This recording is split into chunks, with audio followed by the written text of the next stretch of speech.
Saudariku sekalian, jangan kamu kira pecinta itu, pecinta dari kalangan para sahabat hanyalah kaum laki-laki belaka. Kaum perempuan dari para sahabat Nabi dan bahkan dari umat Nabi Muhammad semacam kita juga sangat mungkin untuk menjadi pecinta-pecinta Nabi Muhammad.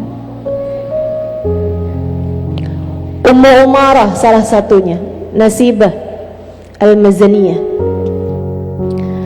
Saudaraku sekalian yang saya muliakan, Ummu Umarah bercerita, saya hadir di medan peperangan Uhud sebagai salah satu dari perawat-perawat yang berjaga di tenda bersama perempuan-perempuan yang lain untuk mengobati luka dari pasukan-pasukan.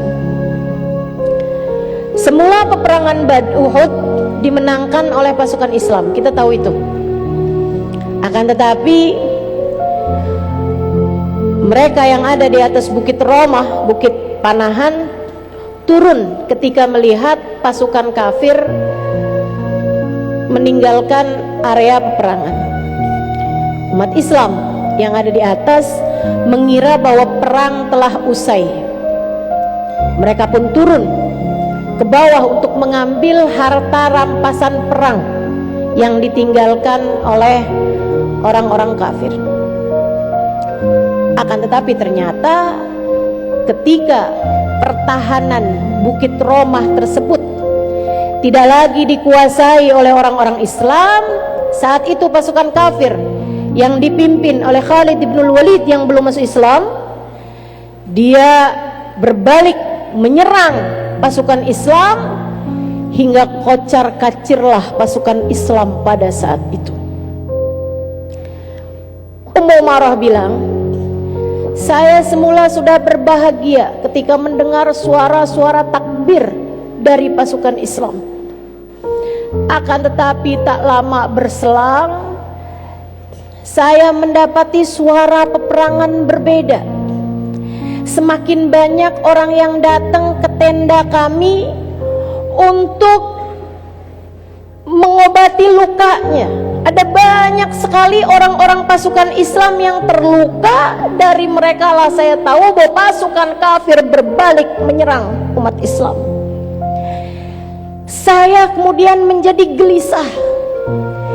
Betul, anak saya dua-duanya, Habib dan Abdullah, sedang ikut dalam perang tersebut. Betul, suami saya sedang ikut dalam perang tersebut. Akan tetapi bukan mereka yang sedang saya pikirkan saat itu. Kaifa halu Rasulillah, bagaimana keadaannya Rasulullah. Tidak lama kemudian saya melihat di luar tenda bahwasanya Nabi Muhammad dikepung. Para penjaga yang semula ada banyak di sekitar Nabi Muhammad, mereka kemudian masing-masing sibuk menghadapi perlawanan pasukan kafir Quraisy. Saya masuk lagi ke dalam keadaan galau, gelisah.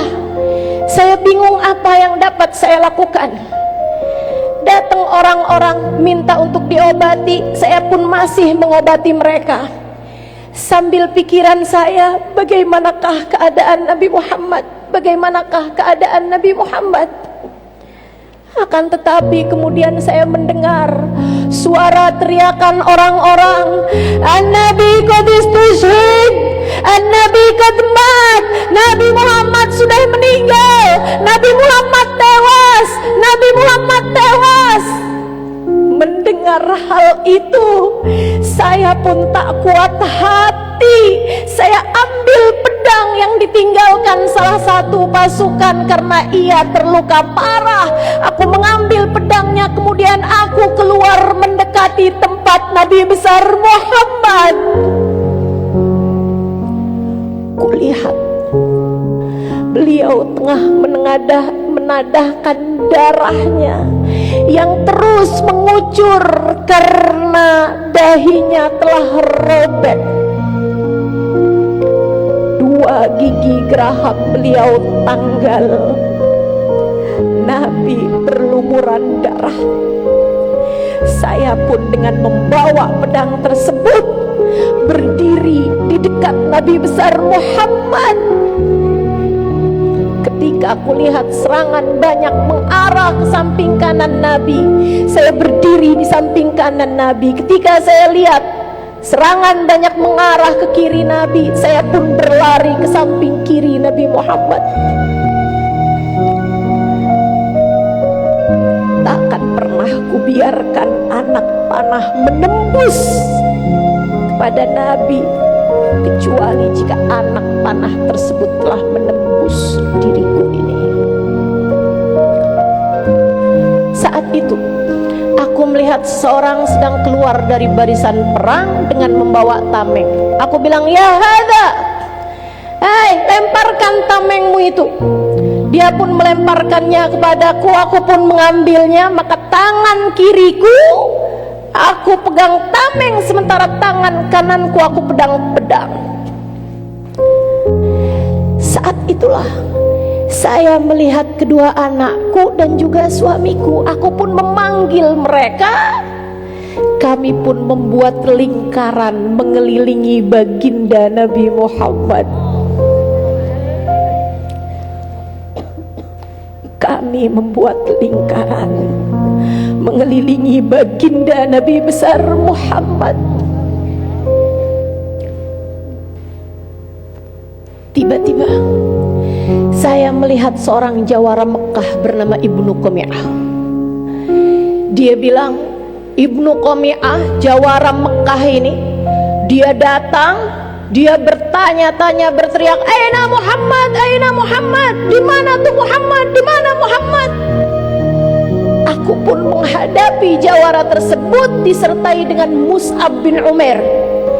Kami berdua kemudian menghadapi jawara itu, akan tetapi jawara itu memang ahli dalam strategi perang. Dia segera dengan cepat membuat Mus'ab bin Umair tewas, kemudian melukai pundakku.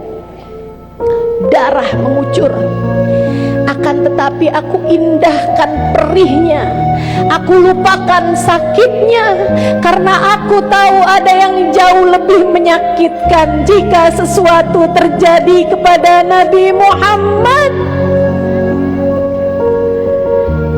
Tak akan pernah ku benarkan diriku, meski seperti apapun keadaanku, jika sesuatu yang buruk mengenai baginda Nabi besar Muhammad. Aku akan membelanya sampai titik darah penghabisan. Saat itu aku lihat anakku terjatuh karena sebuah serangan mengenai bahunya. Ia terjatuh mengerang kesakitan. Aku pun mendekati anakku, kuikat lukanya sehingga darah tidak terus-terusan mengucur dari tangannya.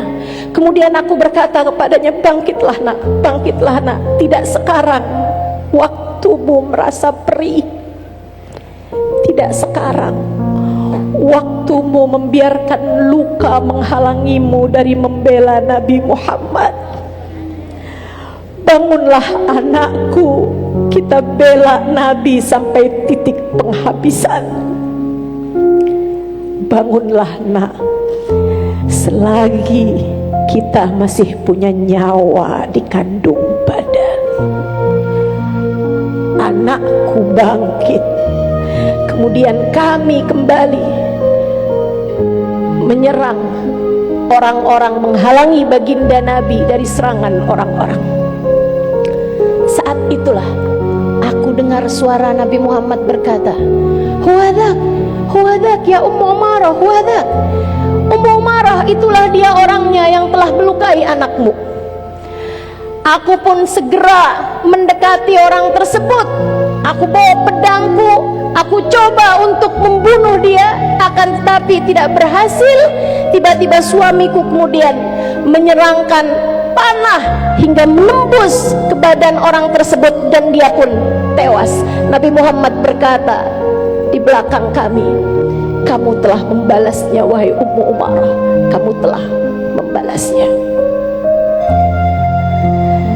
Dia bilang dalam saat-saat yang seperti itu kami terus menjaga Nabi Muhammad. Nabi kemudian berdoa. Ku dengar Nabi Muhammad berkata, ya Allah, berkahilah keluarga ini ya Allah, berkahilah keluarga ini ya Allah. Aku yang mendengar sayup-sayup doa Nabi Muhammad, aku mundur, aku mendekati baginda Nabi Muhammad. Aku berpikir bahwa untuk mendapatkan doa indah baginda Nabi Muhammad. Kami sedang dalam perhatian Nabi, maka kami manfaatkan itu untuk mendapatkan hajat terbesar yang kami inginkan dalam kehidupan. Apa menurutmu? Aku dekati Nabi Muhammad, kata Ummu Umarah. Kemudian aku berkata padanya, doakan kami wahai Rasul, agar kelak menjadi teman yang mendampingimu hingga surga.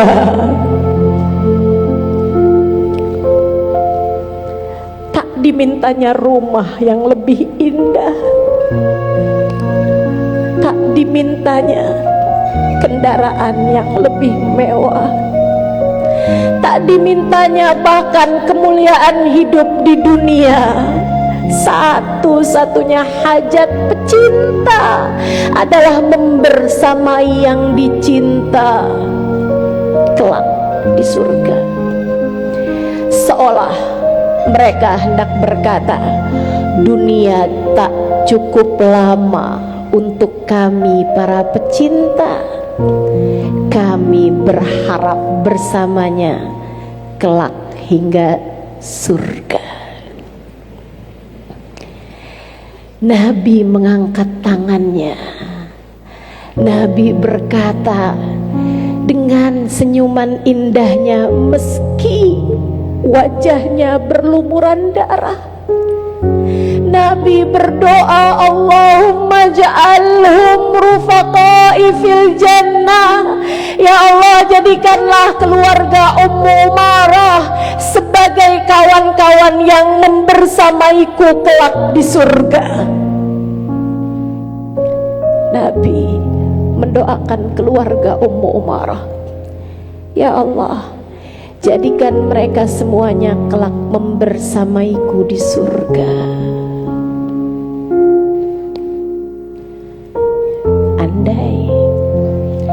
Andai doa itu tertuju untuk kita, andai doa itu tertuju untukku, andai Nabi Muhammad menengadahkan tangannya dan berdoa, ya Allah, jadikanlah dia sebagai salah satu yang membersamaiku kelak di surga.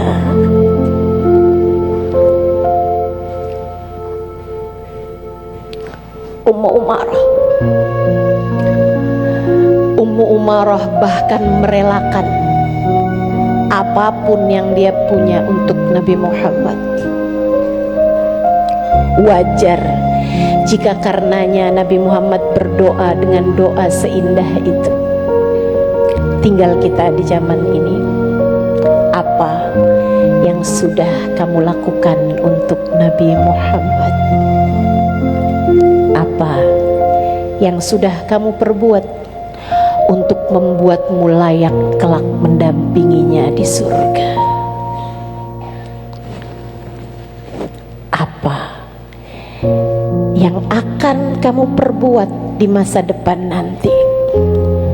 membuat matamu layak memandang indah wajahnya kelak di akhirat, membuat telingamu layak untuk mendengar indah suaranya di akhirat, membuat lisanmu layak untuk bisa mengucap salam langsung di hadapannya kelak di akhirat, membuat tanganmu layak untuk bersalaman dengan Muhammad. Saudariku, tentu bukan dengan dosa, tentu bukan dengan dosa. Justru ia menghalangkanmu dari semua itu. Maka berhentilah dari apapun yang menjeratmu dari dosa-dosa, dan mulailah langkah mencari jalan memantaskanmu untuk membersamai Nabi Muhammad.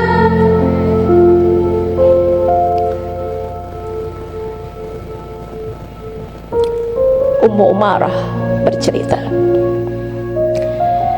Inilah ubali mada hasala lana ba'da hadzal yaum. Sesudah mendengar doa Nabi Muhammad mendoakanku akan menjadi orang-orang yang bersama dengan Nabi Muhammad di akhirat, aku tak lagi peduli apa yang akan terjadi di duniaku mulai hari itu.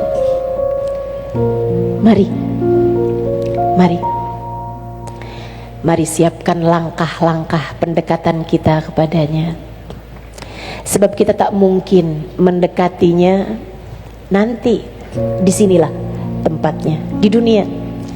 Mari menabung cinta, mari berbekal rindu, mari menumpuk rasa demi rasa kita kepada baginda Nabi Muhammad, dengan taat, dengan sholawat, dengan hati penuh cinta, dengan berbuat baik kepada semua umat Nabi Muhammad. Sallu ala Nabi Muhammad.